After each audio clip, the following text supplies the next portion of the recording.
So 2006 Royal Rumble was actually third from the last. Sometimes the Royal Rumble is the last match. Sometimes it's the semi-main.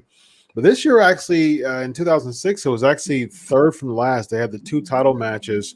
After that, I believe it was Cena versus Edge. Another one was Angle versus Mark Henry, I think it was. And so the one in 2006 was Rey Mysterio won that.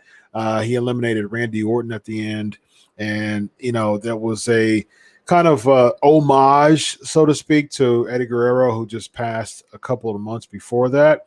And so going into the Royal Rumble that day, did you know who was going to win, like going into the match? How did that all work out from a backstage standpoint? No, I didn't. And, and you just made me think about that, man. I remember, we'll get back to that really quick, but you brought up Eddie Guerrero. And so I had worked the Survivor Series, obviously a couple months just before the Royal Rumble. Mm-hmm. And I hadn't thought about this at all until I once again heard about it about a month ago that Eddie Guerrero was actually supposed to be booked on the SmackDown team instead of Randy when we did the Raw versus SmackDown elimination match. So, I had another moment where I was just kind of envisioning like, wow, well, what would that match have been if Eddie was in it? Like Randy did a great job, obviously, but I don't know. It's just interesting. And thinking about the fact or the potential of Eddie Guerrero and Shawn Michaels working together in that match, like, so that kind of stung a little bit when it had been brought to my attention again. But no, I don't know. One thing I'll tell you about like the Royal Rumbles that's definitely a theme is, we would all meet up in a room.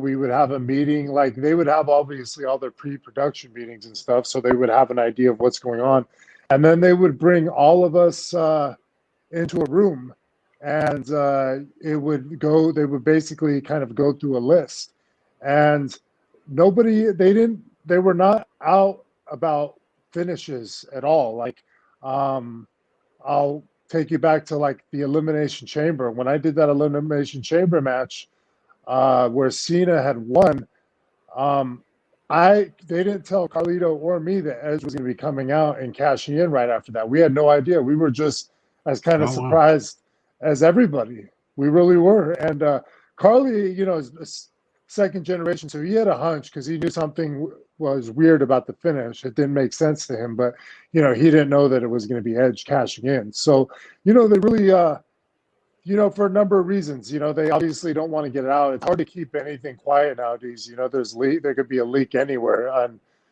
so that's obviously a thing.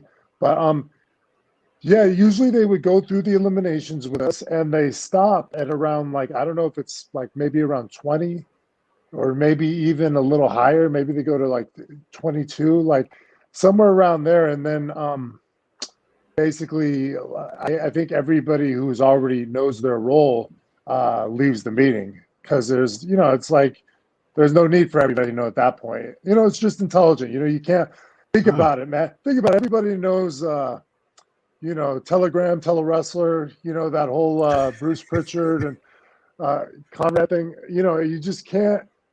You tell a full room of wrestlers, I mean, somebody is going to bring it up to somebody, and the next thing you know, it's all online, and the finish is ruined for the Royal Rumble. Could you imagine that? You know what I mean? Like, it would be awful. Yeah. And so, I mean, they do it. They got to do it. People don't.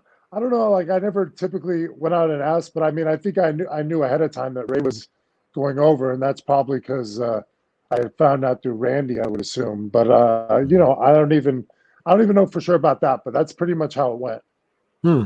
That's really interesting. I never really considered that as far as, not really telling, because a lot they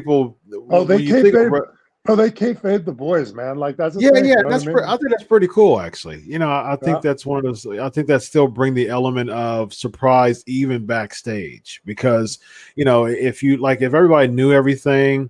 Even from a Royal Rumble standpoint, you're still kind of watching in the back and just kind of enjoying it and seeing what happens. And I think that's actually pretty cool. Now, when you got eliminated late in the match. I think you were 26th, I believe, and you stayed for about 7 minutes. Yeah, you stayed for about 7 minutes.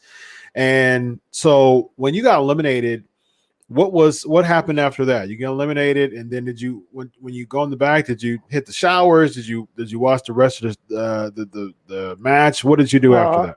No, I'm sure I definitely watched the finish of the match. You know what I mean? Like I pretty, from what I remember, I definitely in that situation, I would come to the back. I would, grab a towel if there's one accessible, and then look for a monitor. And you're usually bullshit with any of your boys that you might have been out there with. Oh, excuse my language. I'm sorry. You might have to cut that.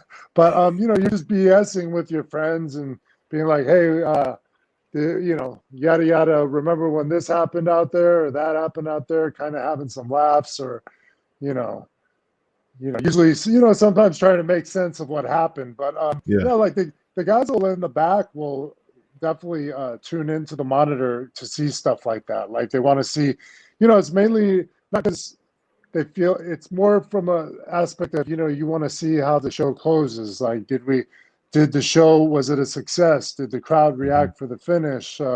What direction is the company going? What are they saying by the winner of this? Like, it's all of that stuff, man. And it's out of etiquette and respect too. You know what I mean? Because any grizzled veteran, if I went to the shower and I didn't even pay mine to the Royal Rumble that I was just in, and came in 26 and was in 7 minutes, like if I just walked through the back and went right to the shower and didn't even pay attention to the finish, that's stuff that would get them hot. You know what I mean?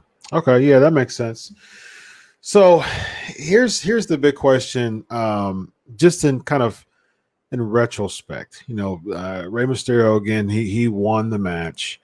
Now I guess I have two questions before I ask that big question. How was the discussion in the back as far as you getting eliminated by, I think it was Carlito who eliminated you? Was it like, hey, I'm over right now. I'm a very over superstar. I'm going to get my 7 minutes in. I'm going to get my licks in, and kind of get over myself in these 7 minutes, and then you're going to toss me out. How was that conversation in the back as far as your elimination? No, I knew that I was going to go in there and put a little bit of time in. Like 7 minutes. I'm trying to think of. I should have watched it back before we even did this today. But yeah, from what I remember, I put my time in, but like it was mainly, I knew that I wasn't going to be eliminated quick, but I also knew that like it wasn't like I was upset about Carly eliminating me. It actually fed right into kind of the gimmick of what we were doing at the time. So it just made sense actually, because Carlito and he would have that love-hate relationship where he would backstab me constantly, and and then we would make up, and then he would do something like that again. So the way that we did it in that Royal Rumble was, I know he snuck up on me to eliminate me. So again, it just kind of fed into our whole deal, and I think I was able. It might have been the next day actually, where we did a pre-tape where I had to slap him, and I slapped him like pretty good. And I think we even had to rehearse it a couple times, actually. Not rehearse it, but we had to do a couple takes with it. And Stephanie McMahon was the producer. And I just remember that was one of the funniest pre-tapes I ever had to do, with Carly and me slapping him in a pre-tape, and with Stephanie McMahon directing it.